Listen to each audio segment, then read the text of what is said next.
Welcome and thanks for joining us on the Blue Chair Podcast, brought to you by a Fresh Wind Church. Each month, we discuss the latest sermons from the perspective of the Blue Chairs. Hello and welcome to the Blue Chair Podcast. I am Pastor Jared, and with me, as always, we have Charles. What's up? Hey, I didn't have to tell you to say what's up this time. I know. Usually I'm waiting for it. I know, but I got you this time. I trusted you. All right. But to start us off, we have to address the elephant in the room. Last month, we didn't record. Nope. No, we did not. I wish I had a good reason, like there was a huge accident and I saved somebody's life or something like that. But really, we remembered a week after that we were supposed to have recorded, and we didn't do the recording. So I'm going to blame it on the fact that I was sick, but it probably was not the day the podcast was due, so.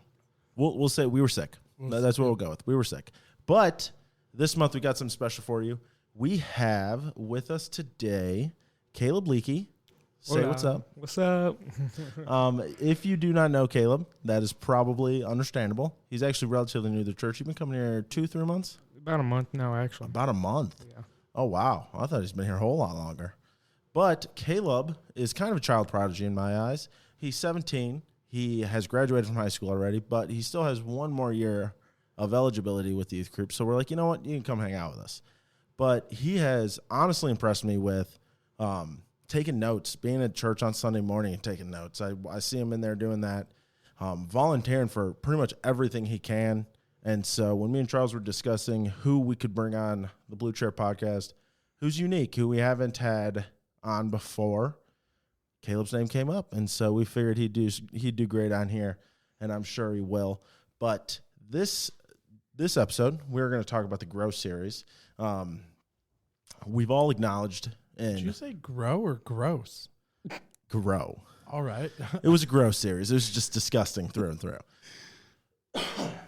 The Grow series, thank you, where Pastor Tim and Pastor Ryan just thumped us on the head and challenged us left and right. There was no, it was not sunshine and rainbows.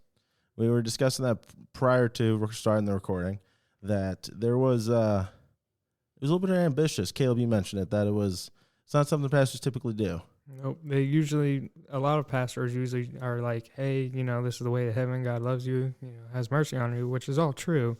But they never want to actually address your sins. And that's, to me, a big issue. So in 1 month, Pastor Tim and Ryan have impressed Caleb, and that's probably a hard feat because he seems like he's really smart. Yep. But this series, what we addressed is the areas of our life that we need to grow.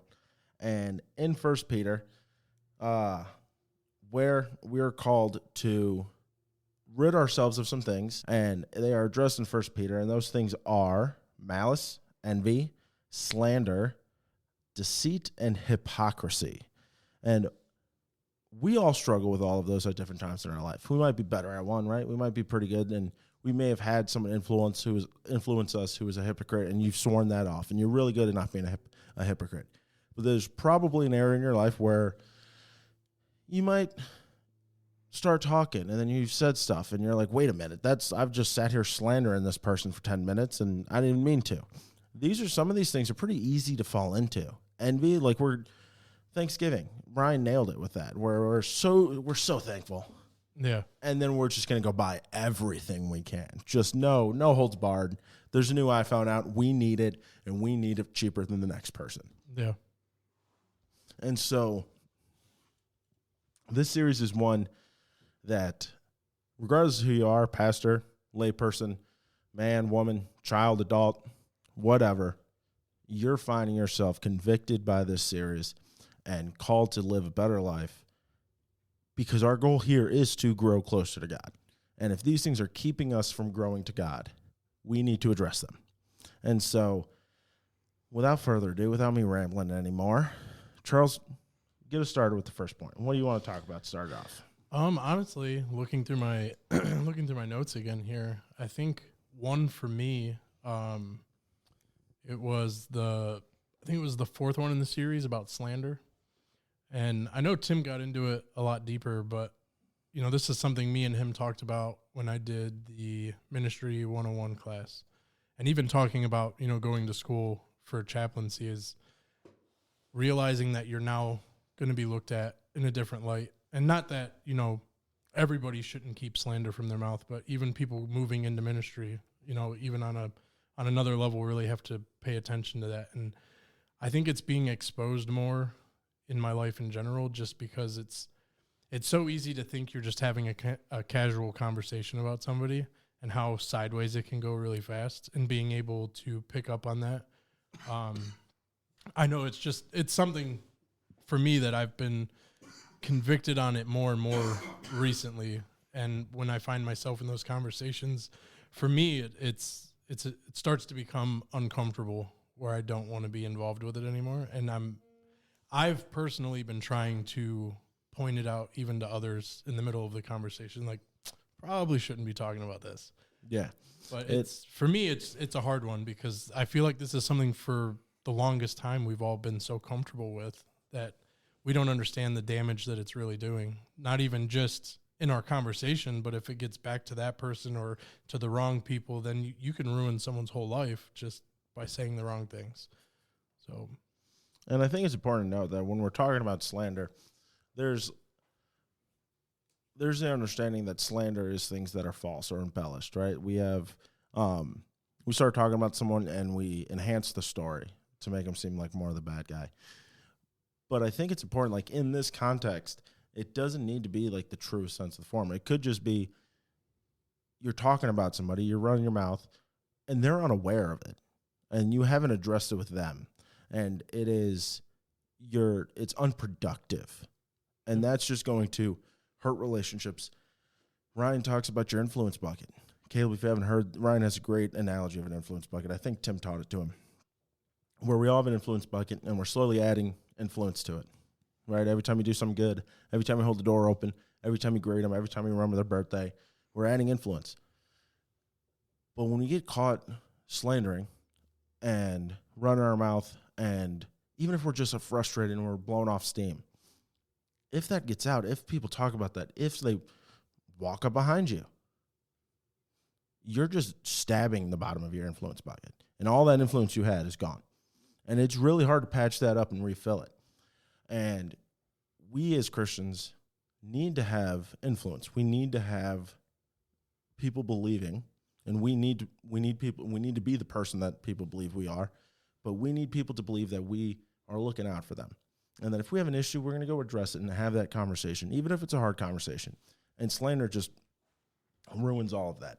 Well, and I like that you brought up that it's not just twisting the truth either, because I made a note for myself that, to me, it's like slander isn't just lying or twisting the truth.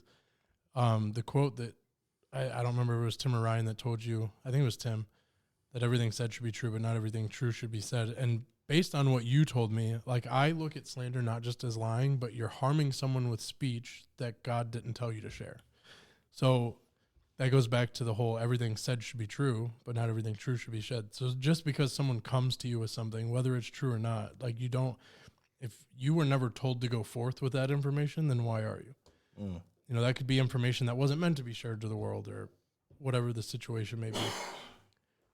But I don't know. I these little, multi-line quoters that they give you, I like them. I'm stashing them in my memory bank. They're good ones. All right, Caleb, what do you got on this? Yeah, excuse me. But yes, for like, if someone's talking and gossiping and slandering somebody, it needs to stop with you. Like, oh shoot, it just left my mind. But basically, like, don't keep the train going. Like, end it with you. If you know that it's hurting someone's reputation, or it's not even meant to be out there, just like stop, let it go, forget about it. Even I think Tim even said it in this sermon when he says, am I supposed to be hearing this? Then I don't want to hear it. Yep. That's what I was remembering, and then I forgot. Tim is great at that. See, that was one thing that I've talked to Ryan about it, because I've noticed that I will start talking and, like, genuinely, and it's weird, I have no intention of sharing anything I'm not. So a lot of times I just work really hard to not talk very much, because there's been moments where I'm just talking, and then I'm just talking about stuff that I'm not supposed to be talking about. Whoopsies. Yeah, and I'm like, all right, I didn't say any of that to you. And I've gotten significantly better, for the record. It was mostly when I was younger, just so I'm not spilling everybody's secrets.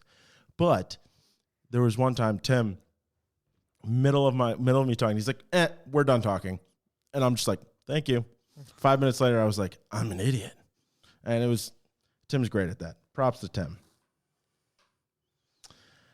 It is important to end that with you, though. And it takes some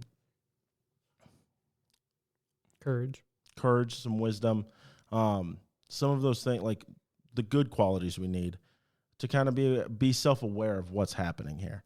And sometimes it's easier when someone else is doing it.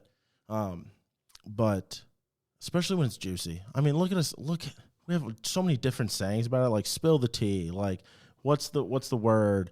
What's the skinny? Like all that. We have so many different words for it because you get on the edge of your seat. Like you're just so intrigued by what's happening, getting into the know without them knowing that you're in the know, that we want.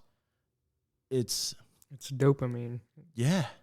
I can't remember if it was Tim or Ryan that talked about it because they mentioned the whole, you see something happen on the highway or whatever, and you want to get off the exit ramp just to go see what it was. And I was like, I actually laughed a little bit inside because there's been a part of me that's wanted to do it. I'm like, so when he said that, I laughed. But this whole topic, I was even talking to Erica about the other day because I think one of the verses that strikes me the most in terms of slander is Proverbs 18. I think it's verse 21 that says, death and life are in the power of the tongue. So it's even just outside of some of the simple stuff, one of the things I remind myself is like spiritually, I can speak death into somebody if I'm saying the wrong thing. So just remembering that there is power in the tongue.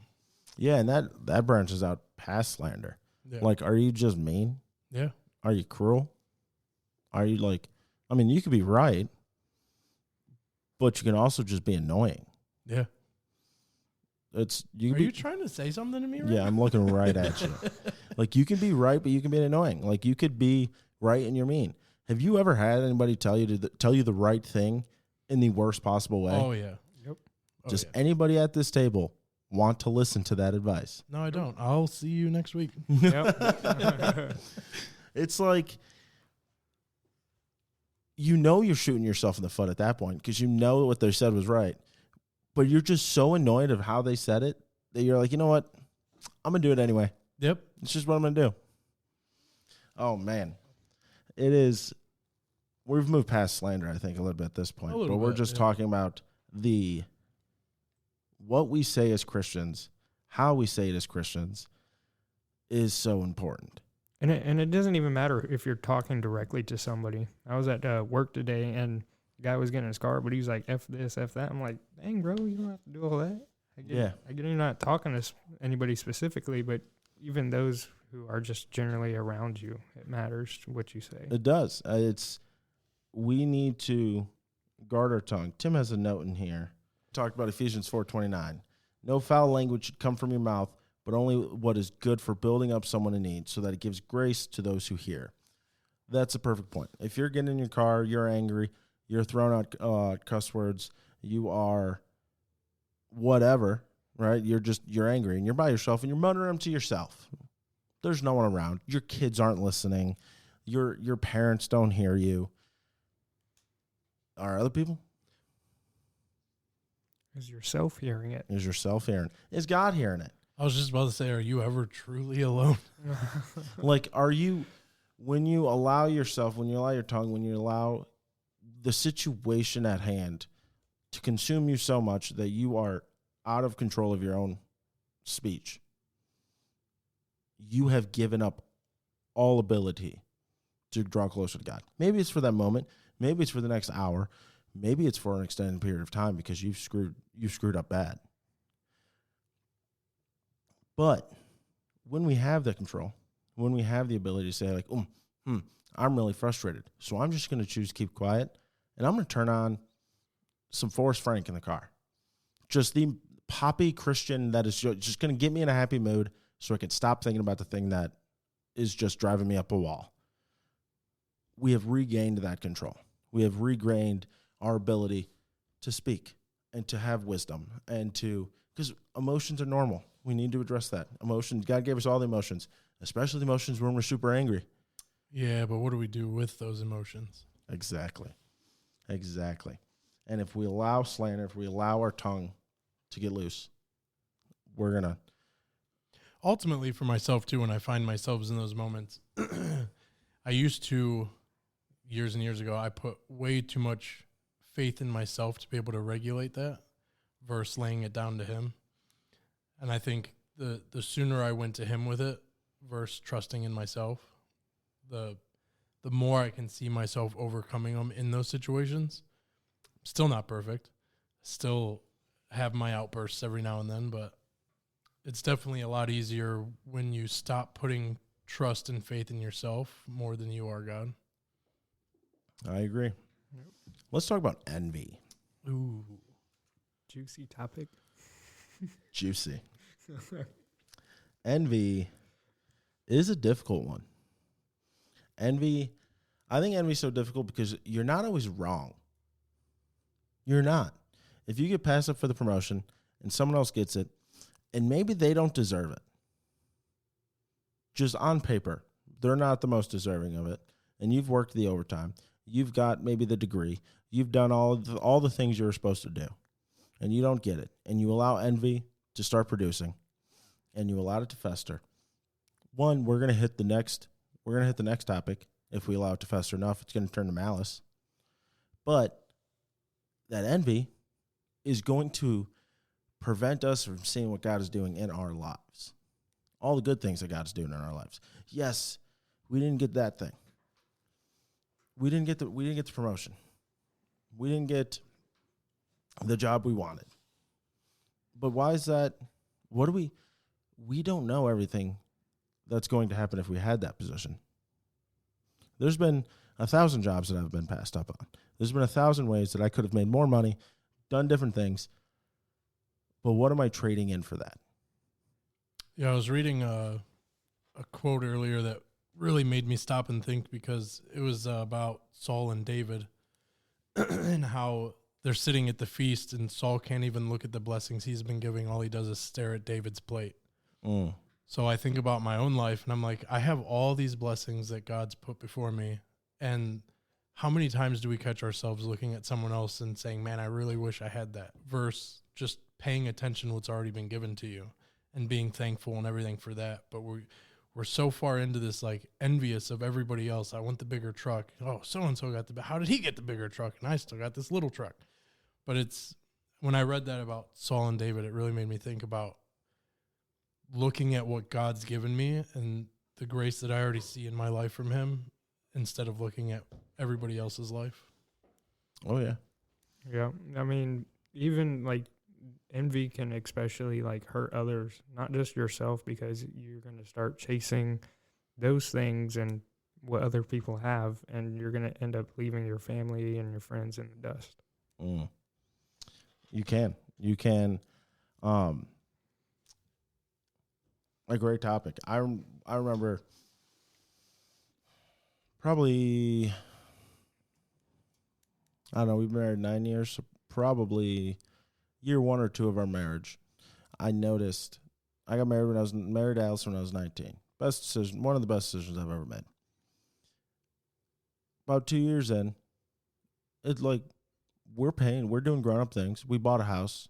We're doing grown-up things. Yeah. I like how you explain stuff sometimes. We're like 20 or 21. And so I'm doing grown-up things. I bought a house. I'm working in a factory. I'm working at the church. I'm doing all of these things. You know what I don't have?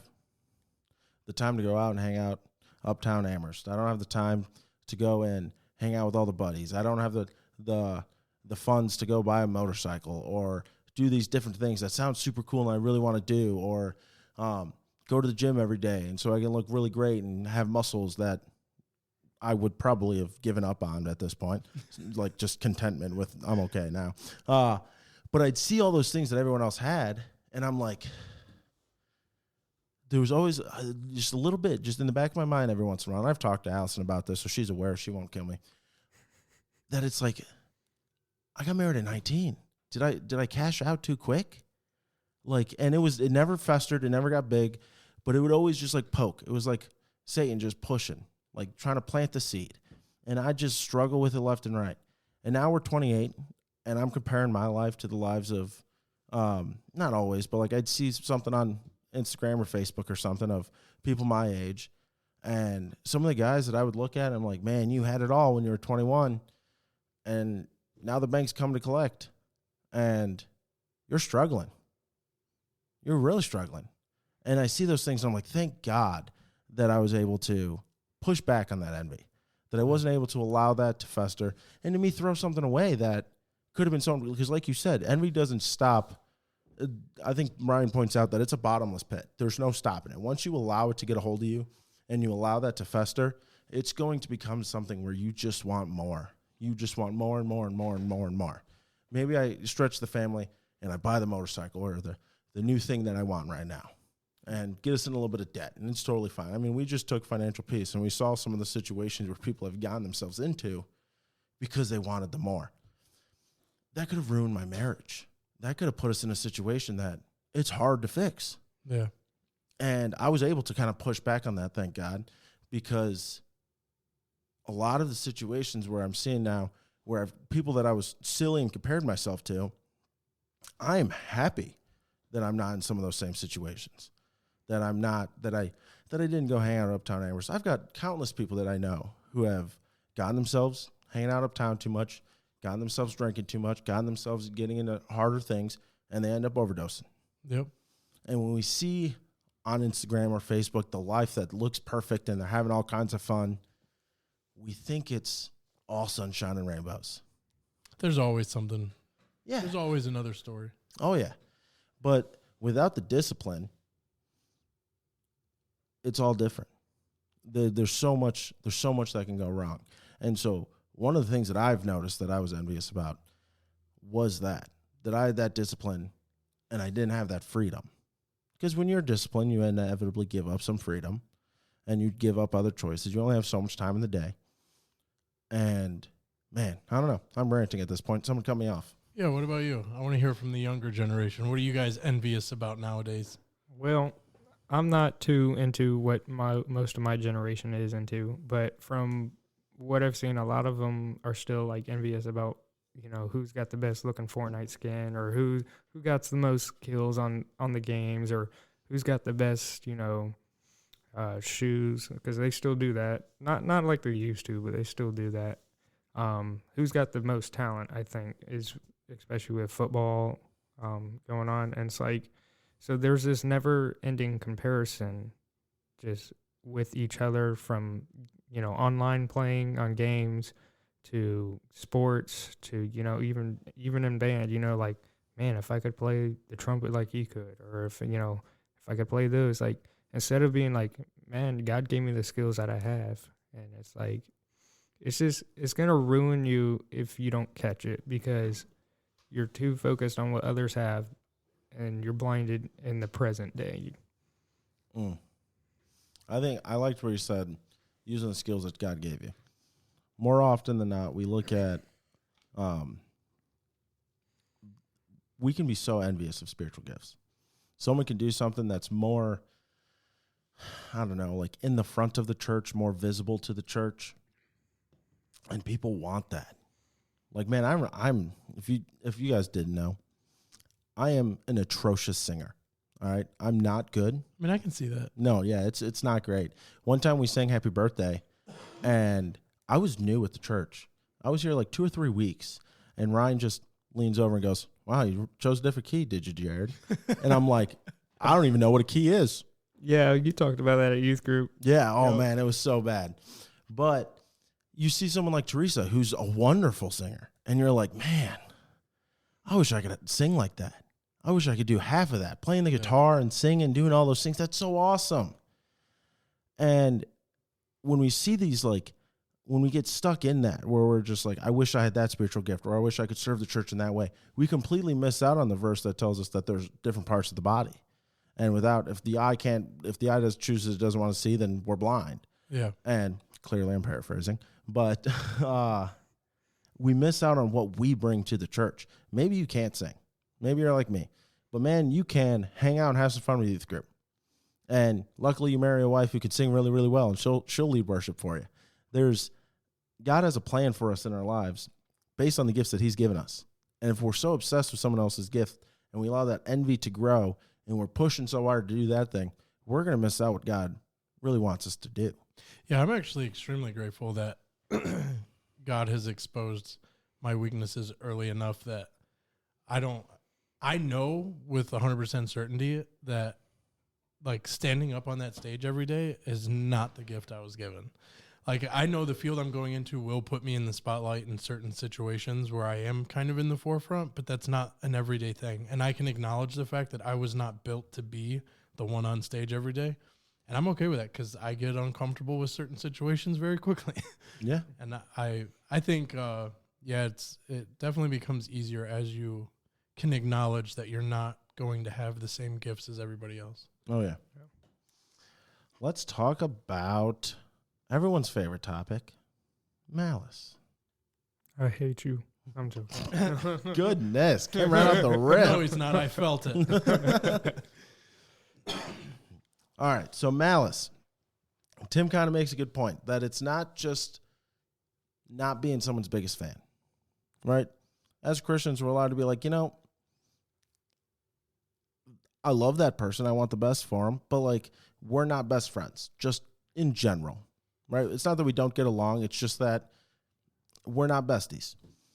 That's perfectly acceptable thing. Malice is disliking somebody and wishing they get what they deserve or wishing ill on them. And there's different scales with like everything else, but malice is something that will just push us as far away from God as we can get. Yeah, it can become toxic really quick.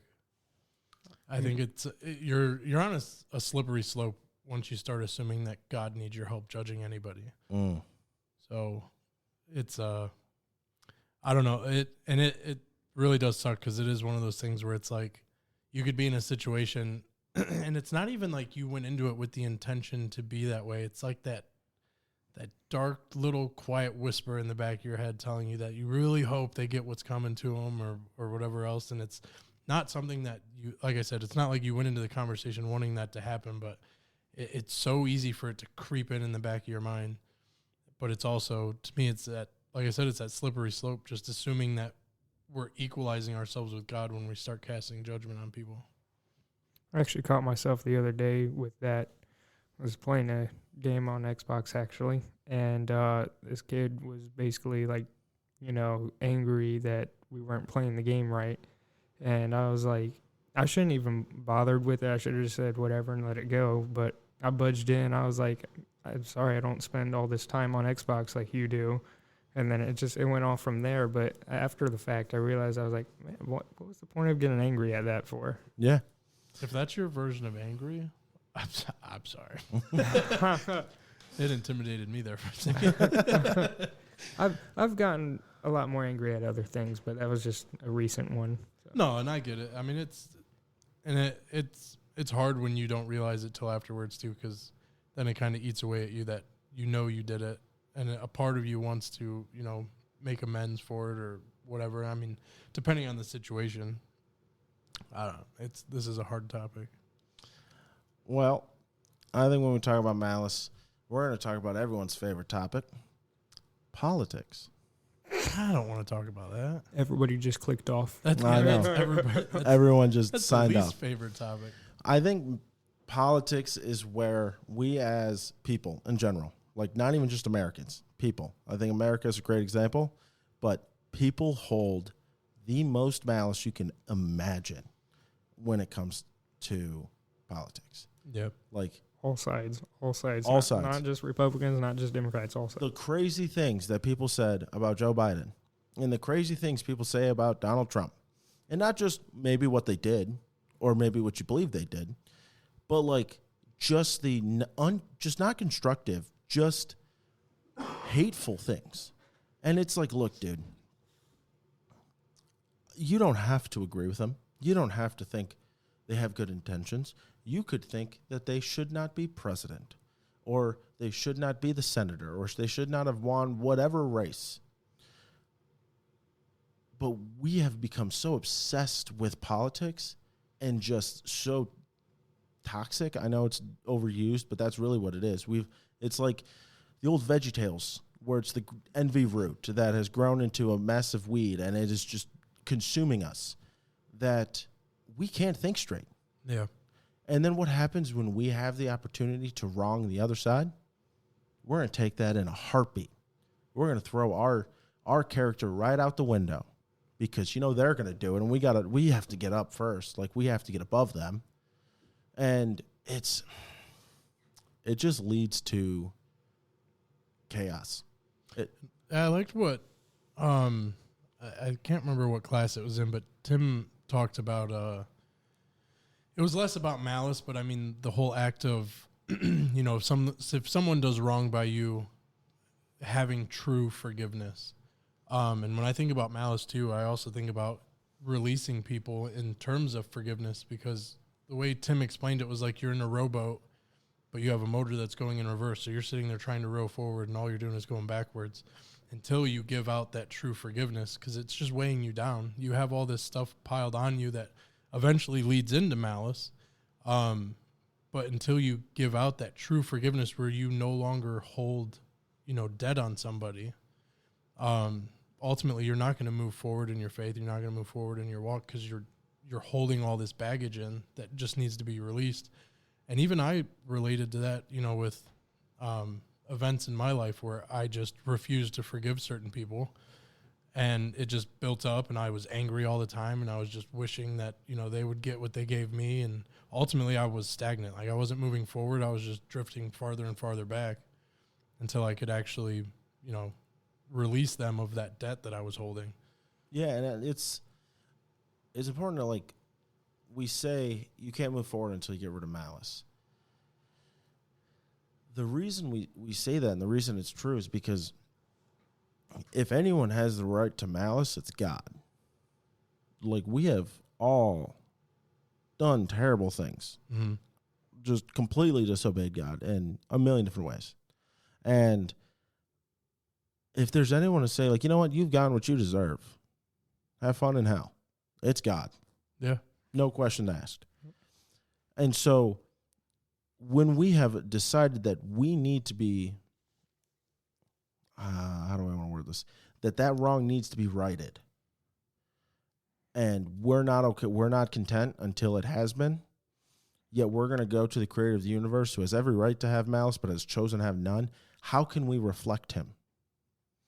Those are two diametrically opposed lives trying to have communion, trying to have a relationship. It doesn't work. We will always put up a wall when God says, hey, you need to forgive like I forgive. And you're like, no, that should not have happened. That person was mean. That parent was mean. That ex was mean. They did that. They hurt me, and I refuse to let it go. And I want bad things to happen to them because of it. And honestly, that's a scary place to be. It is. Because it talks about, if you don't forgive your debtors, God won't forgive you. And that's really scary when you think about it. It is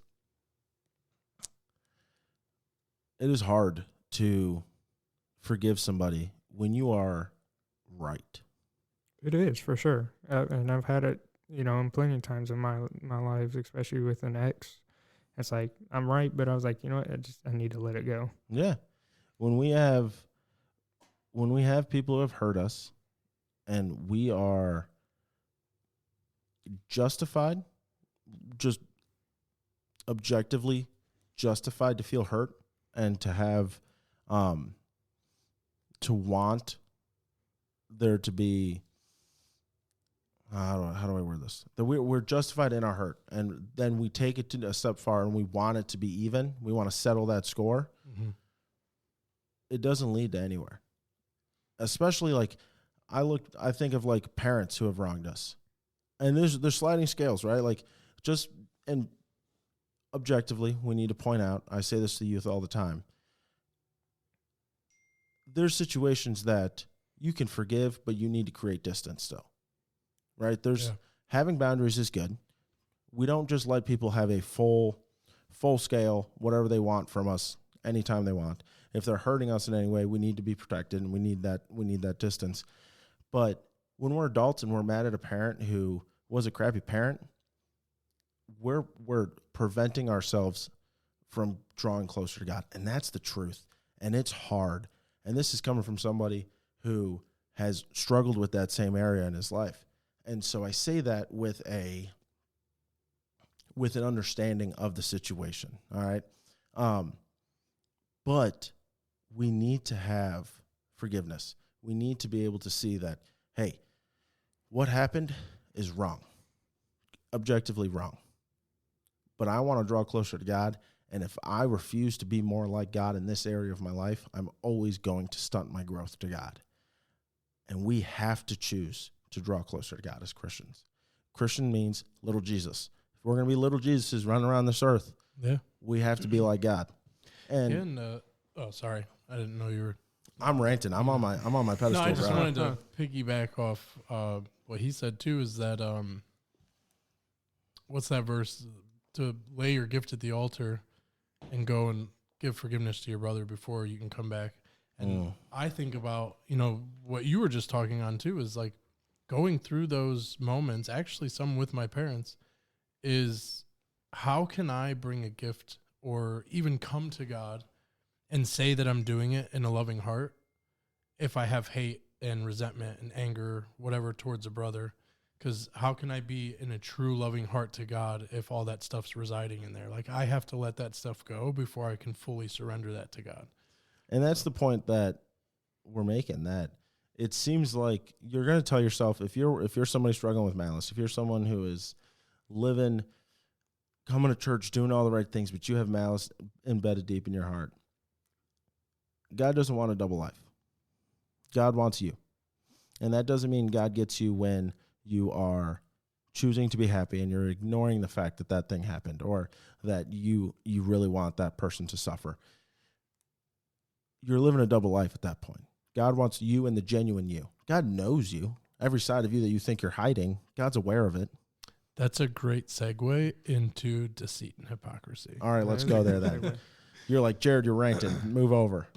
Deceit and hypocrisy. Take us off. How about you? You want to take us off on this one? Let's do it. So the deceit and hypocrisy, honestly, we do it every day. If we're honest with ourselves, whether, it's towards others or even towards ourselves. Like, oh, I'm not that bad. You just deceived yourself into that. But the devil's very good at deceiving you, and we need to put up the shields and put on the armor of God for the lies that he's going to throw at us each day, from our workplace to at home to our relationships. I mean, relationships have been destroyed because of deception. There was a quote I read earlier that made me think of how often do we protect our image over our integrity. And like with that deceit and everything, it's so easy to twist things around to make people try to view you in a different light than how you're actually behaving. And there was another one that said, deceit hides sin from people, but hypocrisy hides sin from yourself. So it's, I don't know, you can go so deep with this conversation too. But I agree with him, it's so easy for this to creep into your daily life. And before I was like super comfortable, I let the fear of the world stop me from openly expressing my faith. So a lot of times, I wouldn't even talk about it. Whereas now, I'll pull out the Bible in the middle of work. I don't care anymore. But I don't know, take it from me because I'm going to ramble on here. Fair enough. I'm not forming good sentences at the moment. What I really liked Ryan saying, I can't form a sentence either, evidently. We're going to ping pong it. What I really liked that Ryan said was that deceit is the lie you live and hypocrisy is the mask you wear. Deceit is deceiving yourself, deceiving others, pretending that something is what it isn't, right? Hey, did you take the trash out yet? Yeah, I took it out. And then you have 5 minutes before your wife gets home and you're grabbing all the trash to run it outside because you didn't, but you can't let her know that you just lied to her because really you forgot or you weren't paying attention when she talked to you. And hypocrisy is the, like, going on about how something's so wrong, and then you're doing it behind closed doors. Both of them are going to destroy relationships because both of them destroy anyone's idea of who you are. Or they give them, you're actually showing the real who you are when you're caught in it, but you're taking away any trust that someone would have in you. And if someone cannot trust you as a person to believe what you're saying or to listen to what you're saying, because when we think about hypocrisy, right, all Christians are hypocrites. This is what I hear day in and day out. Yeah, it's like one of the most common phrases you hear anymore. Don't do this thing, don't do this thing, don't do this thing, and then we find out these people are doing these things. Now, I'm not necessarily on that bandwagon, and I don't excuse it, but people are broken. Christians are also broken. They can think doing something is objectively wrong, but still, oh crap, I screwed up and I did that thing. That's not what we're talking about here. What we're talking about is the lifestyle. Yes, the lifestyle of it. When you have just submitted yourself to this sin, but you're going to stand on the pedestal and point it out in everyone else's life. You're going to yell at everybody for having envy, but man, deep down, you've got some serious envy. Yeah. And it is, you take away all the influence you have, all the ability you have for people to listen to you. And that's not what life is all about, but it makes it so you can't have relationships with people because they don't know who you are. You look like you're going to say something, Caleb. I think I was, but Oh, it ran away. We don't have too much longer here. Does anybody have any final thoughts? when's the next series like this? Ryan, you heard it here first. We need another one. I think we can end with this. This sermon series was a doozy. If you came to one of them, or if you came to all of them, or you've listened online, it is the fire hose, trying to drink from a fire hose. And so there might be something in here that the Holy Spirit's convicting you on. And there might be something in here the Holy Spirit's like, hey, you need to cut this out. And that means cut that out. But there's also grace. And you might struggle with something. I know some people, they genuinely struggle with saying too much. I've said to myself that I'll start talking, and then I might put myself in a situation where I'm like, I'm just going to stop talking now. And there's grace in it. And so with this thing and with the sermon series like this, yes, no question about it. Everything that was said is true, and you got to submit your life to Christ and follow all these things. But also give yourself grace. Do better every day. You're still in your flesh. You're still in your flesh. So do better every day. Catch yourself. Go and apologize. Do you know how much? Have you ever had someone come up to you and say, you know what? I actually lied to you earlier, and I felt really bad about it, and I wanted to address it. That means so much to people. Mm-hmm. Like it genuinely does, to be like, hey, I want to correct myself. I was wrong. I'm really, really sorry. You asked me if I took the trash out, but I totally forgot you were saying that. I was doing something. I wasn't giving you the attention you deserved, but I got all the trash now. But I had lied to you when you called me on the phone, and I had told you I took out the trash, but I did it before you got home. You might get yelled at. You might be like, why would you lie to me? And you can have that conversation, but you're going to screw up. Luckily, we have a God who has never screwed up. We've got a God who loves us and has died for our sins and wants to have a relationship with us. And so we need to choose to grow. When you're feeling malice, hey, I've chosen to forgive that person. I just need to remind myself, God, help me out here, please, and move forward with your day. And it's going to creep up on you. One of the things that Tim said in the malice sermon, which applies to all of these, is that one of the ways that we have malice is because Satan pushes it on us. Satan's going to push us to have some envy. Satan's going to push us to say, do you really want to tell the truth here? Satan's going to do all of that. We're still in the flesh. We're still at war. Give yourself grace. Draw closer to God. Walk with God. Read your Bible. Practice your spiritual disciplines. And these things become significantly easier. But if you're at a point in your life where you're not quite there yet, keep growing. Keep coming to the church. Take. How do you eat an elephant? One bite at a time. Take a walk. Keep going. Do what you're supposed to. Have you not heard that before?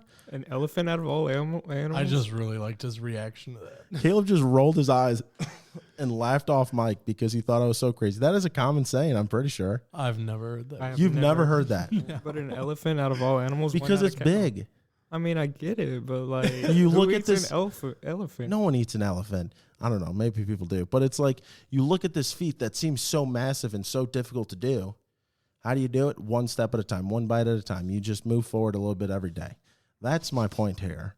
I'm sorry I've got old people sayings, evidently. I love it. All right, though. I will, before you do a full close here and end it, for myself. That was a great point to stop on, by the way. I just nailed that, and you're like, let me say more. I did have one challenge for myself, and if anyone else, it tugs on them to do it. But I had in here to find one truth that I fear to say out loud.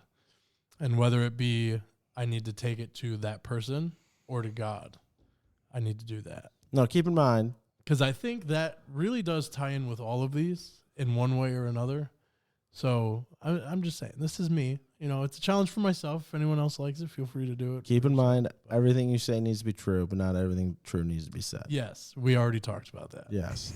Don't go tell your wife that dress actually looked terrible on her a week after you told her it looked good. It's not going to be productive. Yeah, not at all. All right, that's not the lie we're talking about here. Don't lie. Be honest with your wife as well. I'm not saying to lie to your wife either. Goodness gracious, I'm just digging myself a hole, I think. You know how you avoid that? You just tell your wife, don't put me in that situation. That's how you avoid that. Not when she asks you that, though. No. All right, no. Don't come to us for relationship advice. Go to Tim or Ryan for that one, I think. Yeah. All right, we are about done making a fool of ourselves. So, Caleb, thank you for coming on. We appreciated your insight. I think it is, awesome to hear someone from the youth willing to stand up and be on a podcast to talk about these things that the whole church is going to hear. But looking at your notebook, you sat through those sermons and took notes on all of it. And so that's awesome to see. And so thank you for doing that. You are awesome. We appreciate you coming, and we're excited to see what you do here at A Fresh Wind. And everyone listening, thank you for listening. We love you guys. We'll talk to you next month. Bye.